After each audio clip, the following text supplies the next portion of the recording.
Hey everybody, it's Daniel. Welcome to beautiful Barcelona. I'm going to the US consulate to pick up my new passport, and I figured I would take advantage of the situation. Oof, that sounds awful. That's a terrible direct translation. I figured I would aprovechar la situación to make a video about some vocabulary here in the city. We're going to see some very non-touristy sides of Barcelona today, I guess. I don't really know. I've never been to the consulate here before, so we will find out.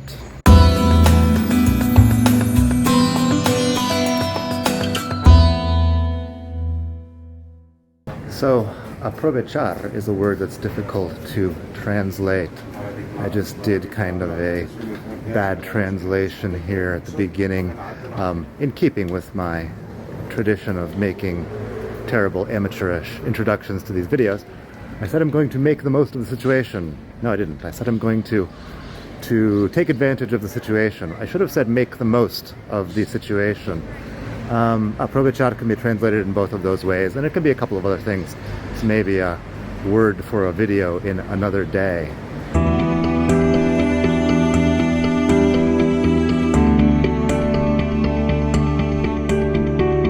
I promised you non-touristy locations.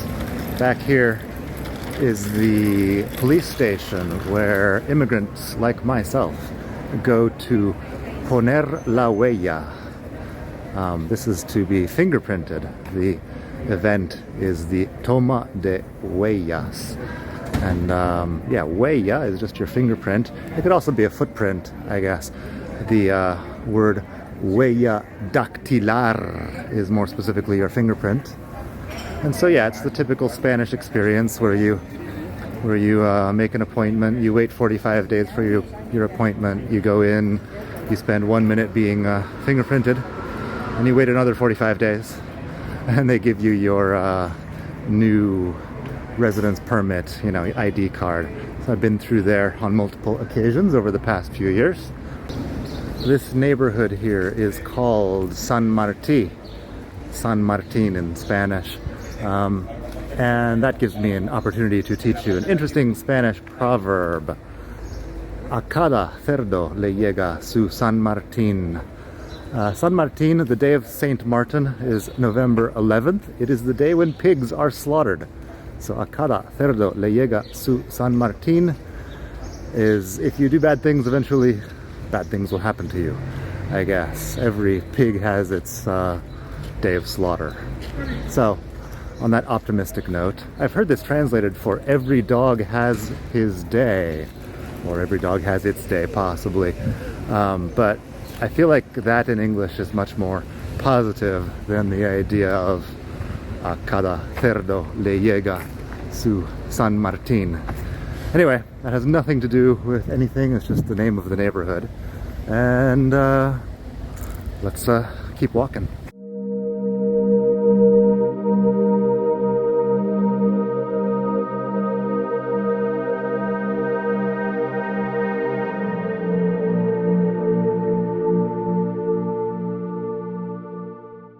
A lot of the signs here are in Catalan for, obvious reasons. But Catalan is often pretty similar to Spanish, so, your peix fresc is pescado fresco. In Spanish they have a word for peces, un pez, dos peces, which are fish in the sea, and then for pescado, which is fish after it has been caught, coming from the verb pescar. In Catalan, I believe they just have the one word, as far as I know. It's just peix. Alright, I take that back. As I was recording, I thought about Peixos Raquel, which is where I'm buying fish these days, and Peixos Raquel is a fish shop. So I looked at Catalan Wikipedia. It turns out that peix is pescado, the food, and peixos are fish in the ocean. That's your Catalan lesson of the day, and it's also my Catalan lesson of the day. Now we know. As to why Peixos Raquel is called Peixos Raquel, and the other place is just called Peix something, I'm not sure.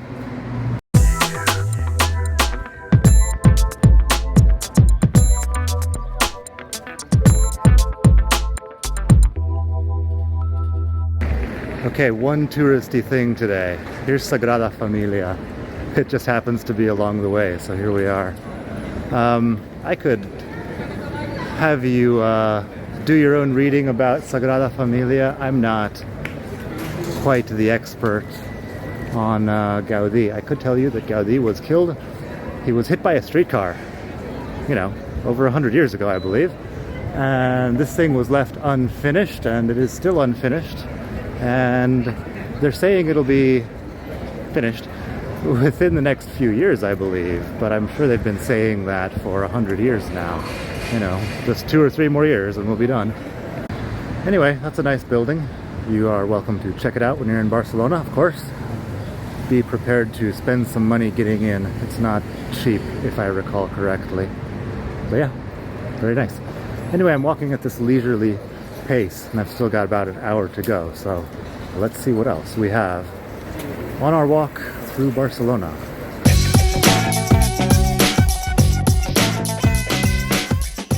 It's a good one. Reread. Llibreria, low cost.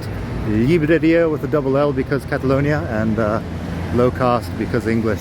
They started using the word low cost in Spanish because of the airlines. All the Ryanair and stuff are low cost airlines, and now it's just attached to a whole bunch of inexpensive things.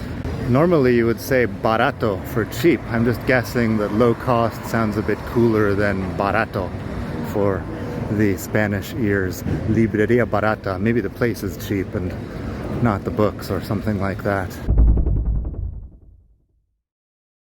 Okay, so now I'm really confused. I just walked past a place called El Peix Globus, which is apparently a porcupine fish. One of these ones that puff up really big to scare off predators.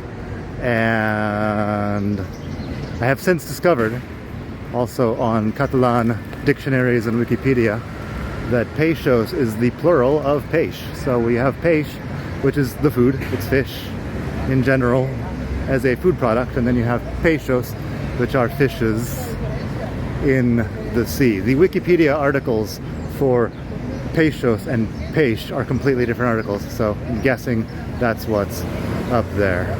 All this is just a long way of saying that I don't speak Catalan. Actually, nobody speaks Catalan to me, in Barcelona at least. In the townspeople might, but they quickly realize I have no idea what they're saying, and I switch over to Spanish. Of course, I see Catalan in writing all the time, and it is easy to interpret. The difference between peix and peixos has never been important before today when I tried to explain it, but now we know. We're learning a little bit of Catalan here together. Anyway, this is the Gràcia neighborhood. There's a lot of independence flags hanging around outside the windows. Speaking of Catalan stuff. Anyway, Gràcia is pretty nice. I don't spend a lot of time here because it's not really close to where I live, but every time I'm here I think it's a pretty cool place. I don't have any specific recommendations, but it's got a nice vibe. A lot of the streets are really small, so you can just walk around without a lot of traffic. I've already been almost killed by these people on the really fast scooters a few times today, but if I go out Gaudí style, I guess that's just the price you pay for art. The CBD thing is interesting. There's a lot of these CBD stores around now, and I went into one the other day. I was poking around and I noticed that all of the things have like collector's item, not for human consumption on the label. And I asked the guy and he says, yeah, you're not allowed to sell it for human consumption. You can sell it, but you have to call it a collector's item, and if people go home and consume it, it's not really your fault because you told them on the label that it is a collector's item only. So it's an interesting legal gray area that CBD falls into. Okay, about half an hour more to the consulate. This has been a long walk. I would like to remind you there was a shop back here in Gràcia that was selling the world's best vermouth, and I would like to remind you, aprovecho para recordarte. If you remember the verb aprovechar from earlier. Aprovecho para recordarte that you can be the sponsor of these videos. You can buy me a vermouth. I'll put a link down below and another link on the screen, and you know, you can figure it out. And if you would like to buy me one vermouth, that would be very welcome. You could also buy me 100 vermouth, and I promise not to drink them all on the same day. Anyway, I appreciate that. And I guess we're in Sàrria, Sant Gervasi or something. I've barely been to this neighborhood because it's kind of upscale and don't have a lot of reasons to come up here, honestly, in my daily life. But, you know, looks nice. Not exactly pedestrian friendly like Gràcia, but, you know, the people who live here would probably be going places by car. One of these streets back here was Via Augusta, which I learned recently. Via Augusta was the name of the Roman road that went all the way down the Mediterranean coast.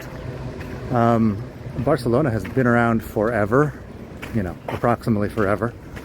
It was called Barcino back in the Roman days, but yeah, same deal. I'm sure it was much smaller and less cosmopolitan back then. Some of the other cities were also around in those days. Tarragona, just down the coast, was Tarraco back in those days. And, you know, in the US, if we see a building that's 100 years old, we're like, ooh, that building is 100 years old. But the, you know, the flat I lived in a couple of years ago was from 1861, I believe. The building was from 1861. The flat had been, you know, recently remodeled. But, you know, there's all kinds of that stuff around here. And some of these roads, some of these highways are just built right on top of the Roman calzadas. Calzada is the official word. The Roman causeway, I have no idea what it's called actually in English. The calzadas romanas, which they did a good job designing them, and so a lot of the current highways or streets can just be made right on top of them, and you're on a road that's 2,000 years old. So, something that you won't get back in the US very much. Speaking of that, this olive tree here is probably older than the whole US Constitution. It's just growing here in this little plaza, but looking at the trunk and the aged look of it, it's probably really, really old.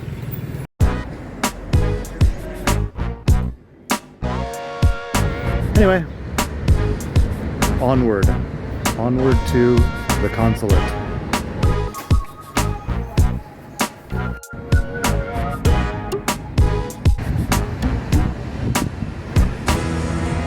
Well, this is a nice place I've never seen before. Quiet, residential, probably very expensive. The US doesn't just put their consulate wherever. It's usually in a pretty nice area, so yeah, once I become a world famous travel vlogger, maybe I'll rent a place up here. Probably not though, my neighborhood's pretty cool.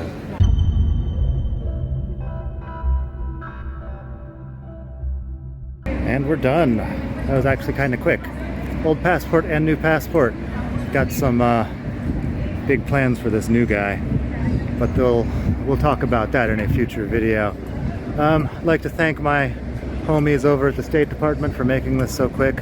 Only 2 weeks. I mailed the old passport to the State Department, well, to the consulate actually, 2 weeks ago, and today picked it up. So that's fast service, not to your usual expectation when it involves these big government bureaucracies. But good times.